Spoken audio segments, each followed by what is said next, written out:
Hey guys, Jurassic Luna here, and I'm here giving you guys today the Assassin's Creed movie review. This is actually a hidden blade from Assassin's Creed Syndicate, by the way.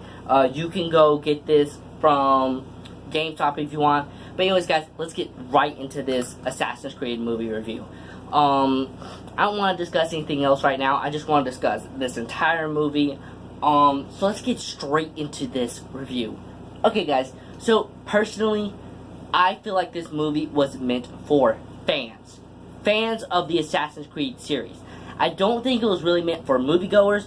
I just think it was meant for fans. And the reason I say that is because I loved the movie. It was so good. I enjoyed it.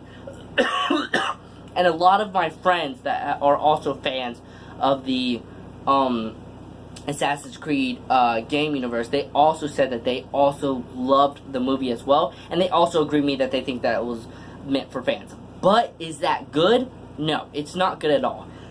It still needs to adapt to moviegoers and have the moviegoers enjoy it as well. The critics, the moviegoers, everything.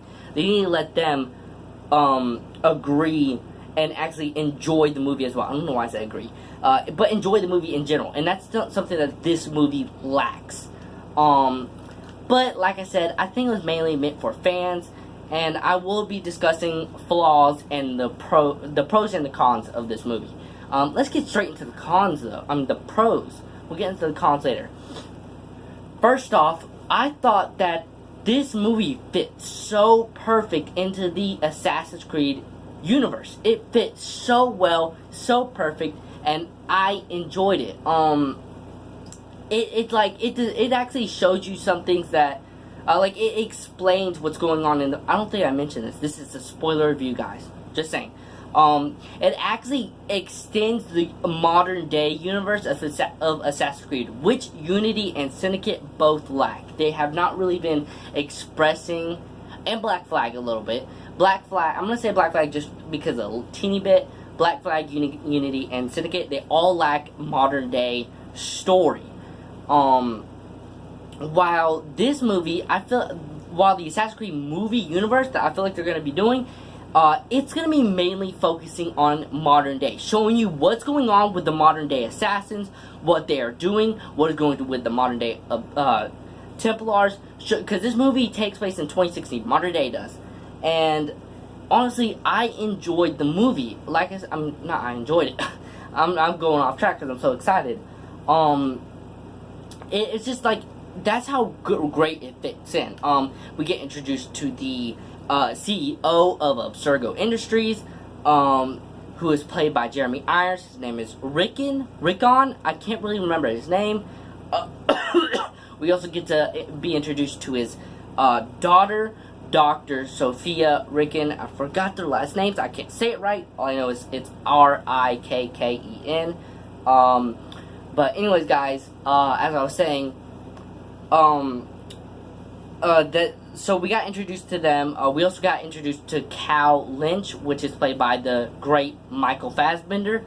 And honestly, guys, like I said, this movie just fits so well into the Assassin's Creed universe, and I just loved it. It just, oh my god, loved it. Okay, guys. Again, though, I can understand why moviegoers don't like it as well, but like I said, I will go back to that. Again, another pro with the movie is the characters, certain characters, and really by that I mean Michael Fassbender. Michael Fassbender's performance is amazing in this movie. Of course, he is so outstanding in this movie. What he gave in this movie was not like, for example, when Cal Lynch is being executed, he's not like, get it over with. I don't care. I'm just gonna die either way, so just do it. Not either way. You're not saying Cal Lynch dies, because he does not in the movie at all. But as he's being executed, he's sitting there. He's like. You think that he's just gonna sit there calmly, but no. Michael shows the fear. Like, that's how we start to understand Cal Lynch. We start to understand that he is afraid of dying, obviously, not fulfilling his life. And so he's sitting there crying, and he's, shaking because he doesn't want to die. He doesn't want to end here. And he's looking around the room, and his life flashes before his eyes. And you know, it's a really cool moment to me, and it's beautiful, and I just love Michael Fassbender's performance in this movie. He was so good. He really lets you understand Cal Lynch so much. With Aguilar, I will say though, we didn't really get to see a bunch of him. We just understand that he was supposedly the last person to be seen with the Apple of Eden, which kind of doesn't make sense at the same time, since we did do in Assassin's Creed 3, Connor was last seen with the Apple of Eden, and so was Desmond as well. But I don't know, they're probably going to expand on that and reason with it, because they do say that, because of course there are actually more than one Apple of Eden, or pieces of Eden, in the entire Assassin's Creed universe. We do realize, and later in the movie, again spoiler, we do realize later in the movie that Aguilar wasn't the last person to be holding the Apple of Eden. We find out that the last person to actually have it was Christopher Columbus, which was pretty shocking and surprising, but it was really cool at the same time. Yes, I believe it was Christopher Columbus. I believe so, that's what they said. And so they go to Abstergo goes to his grave and all that, and digs it up, whatever. But anyways, guys, I feel like Jeremy Irons, by the way, he was so good in this movie. I really love Jeremy Irons in this. He plays Dr. Rickon. I think that's how you say his name. Again, I might mess up on that. But he played really great in this movie. He was the CEO of Abstergo. And I feel like his performance is really good. So was Marion. Oh my god, I hate myself for not knowing her name. Well, anyways, she also had a great performance. She played Sophie, or Sophia. I don't remember how to say her name correctly. Sorry. So excited just so excited. She's the daughter of Dr. Rickon, or the CEO of Abstergo. And so she gave a great performance. Those are the three that blew my mind with their performance. Everyone else, they had very little character development, or they were on screen very short. For example, Maria, the female assassin from the past, her right there, she did not, her character wasn't really thought out long enough. I do hope, though, that we see maybe her, protege or whatever. Basically what Cal Lynch is to Aguilar. Well, I hope we see her. Maybe. We don't know. Because, again, spoiler alert, sadly, Maria died before we could really understand her character. She was killed off, which really sucked to me. But when she was killed off, it did show us more of Aguilar. It showed us Aguilar did love Maria, but more of as a brother-sister bond. That's what it felt like to me, with a brother-sister bond, and I really liked that. And you could tell he felt for her, and when she passed away, he was just like, he was killing away. And I believe he killed the one Templar guy. But anyways, guys, it was really good. I don't want to say Pope, because I feel like he was the Pope, but I don't know. But yeah, guys, it was his character was also built, like, right at that moment. His character was built. And I feel okay. Now going to another pro.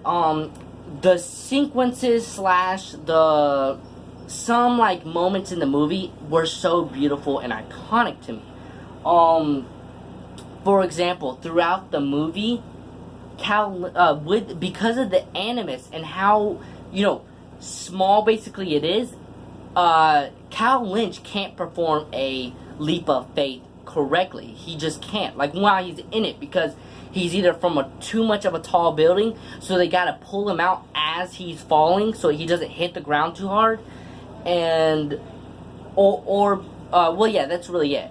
And so at one moment in the movie before, when he does the first leap of faith, yes, there's two. When he does the first leap of faith, he's falling and he's about to hit the ground, so they stop it. They yank him out of the animus, basically. They turn it all off. And basically, it's fucking with Kyle so much that he starts to have a seizure, basically. He starts to shake, foam coming out of his mouth. And they have to, he gets paralyzed for a little bit. It's just a little side effect. He gets paralyzed for a little bit, and he was just like, he got better, but it's just something that shows you about the animus and how fucked up this animus was. The animus was amazing in this movie. It was so badass. But as I was saying about the leap of faith, the second time was so beautiful. Kyle was so ready to get into the Animus. He pulled his shirt off. He just strapped it on all by himself. He said, "Get me into here." And you could tell he was planning something. He was doing something. And so he was fighting. And this was when Maria died. He started killing everyone. Everyone's like, "What the fuck is going on?" And he does the leap of faith for the second and final time in this movie, at least. And he does it successfully. And everyone was shocked because no one in the facility has ever done it perfect or right. He did it perfect. He landed it. And it was so badass, guys, and so iconic and beautiful to me because right when he did it, he broke the Animus. The Animus had broke and came off. And everyone was like, what's going on? Is this because these assassins started to show up. Like, they looked like they were coming from the holograms of the Animus. And I was like, is this a part of the Animus? Is this a memory? And they said no. And they're like, we gotta get the fuck out of here. So they all start leaving because guess what? The other assassins were planning a riot to escape. And that's what they were doing. They were gonna come join Cal to fight off the Templars and all that. Just go see the movie for yourself and see what I mean. And this scene right here I will discuss later in the video. But anyways, guys, those were just beautiful moments to me in the movie. Those are the pros. Now the cons. Character development was one of the biggest cons. They didn't really build up certain characters very well. And I feel like that's something they should do with the sequels. Build up the characters more so that we get to know them and understand them. Like some of the assassins, for example, Lynn. She is a female assassin of the present day.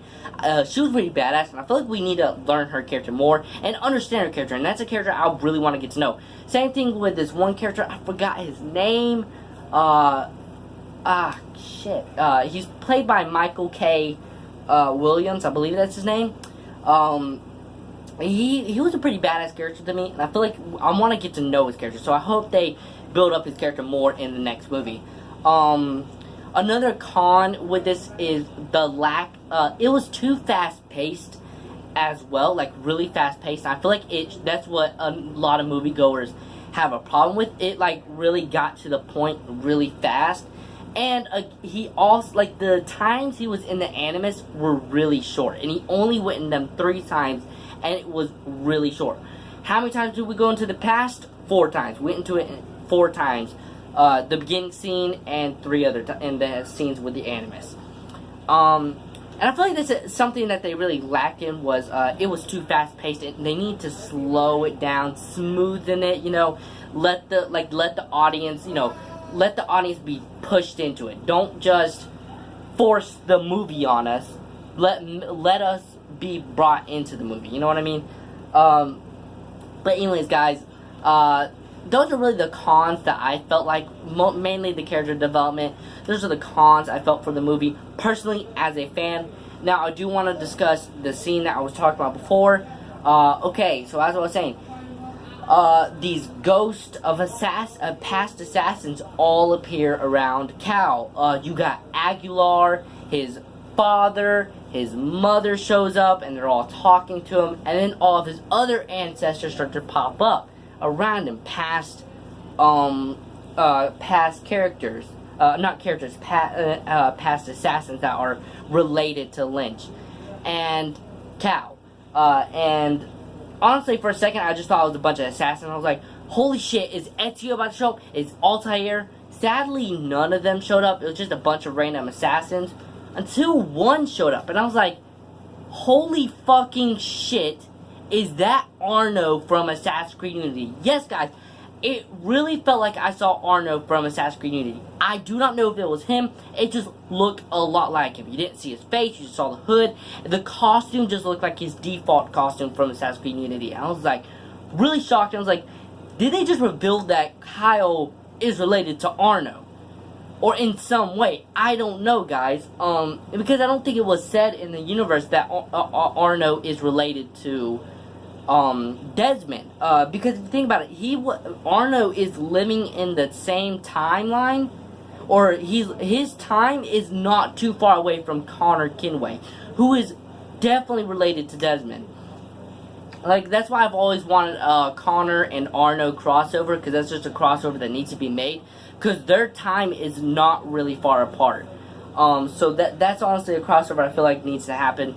If Connor isn't dead, I personally don't know, but like I said, it just looks a lot like Arno, and I'm actually really hoping it is, and it would really express a lot of things for the Assassin's Creed universe.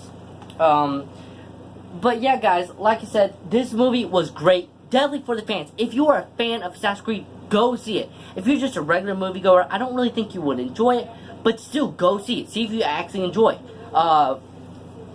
To me, I would rate this movie around a 7.5 or an 8 or an 8.5, something like that. I would really honestly rate it more of an 8. And that's just because of the lack of character development and all that. Like I said, guys, this movie was great. I suggest you go see it. I will actually be getting the Aguilar Assassin's Creed Hidden Blade this weekend. Probably, I do not know. And I will be doing a video on it. I'm going to take this off right now. But yeah, guys. Oh, another thing I really want to quickly say. Another thing I loved was the costume design. That was a definite #1 with me. Same thing goes for Suicide Squad. The character design was amazing. I really loved the character, the costumes, the outfits, all of it. I loved it. And like I said, Michael Fassbender was fantastic in this. So if you're a Michael Fassbender fan, go see it. Definitely. This is a great performance. Or you can just bootleg the movie if you don't want to spend your money on a movie you don't feel like watching. Or if you think it's bad and you just don't want to see it, then yeah. I personally thought it was good. I rated it an 8. But anyways, guys, this was my movie review for Assassin's Creed. Great movie. I hope you guys enjoyed this movie. Please tell me if I forgot anything or if I forgot to mention anything. Please comment that down below. Guys, remember to leave a like. Hit that subscribe button if you really like my content and want to see more. Oh, and really, please give me a like because it's going to help out with this problem that YouTube is having. I don't really want to force y'all to do it, but if you guys could, please leave a like. But anyways, guys, thank you for watching. I am Jurassic Luna, reviewing the Assassin's Creed movie, and I will see you guys later. Peace.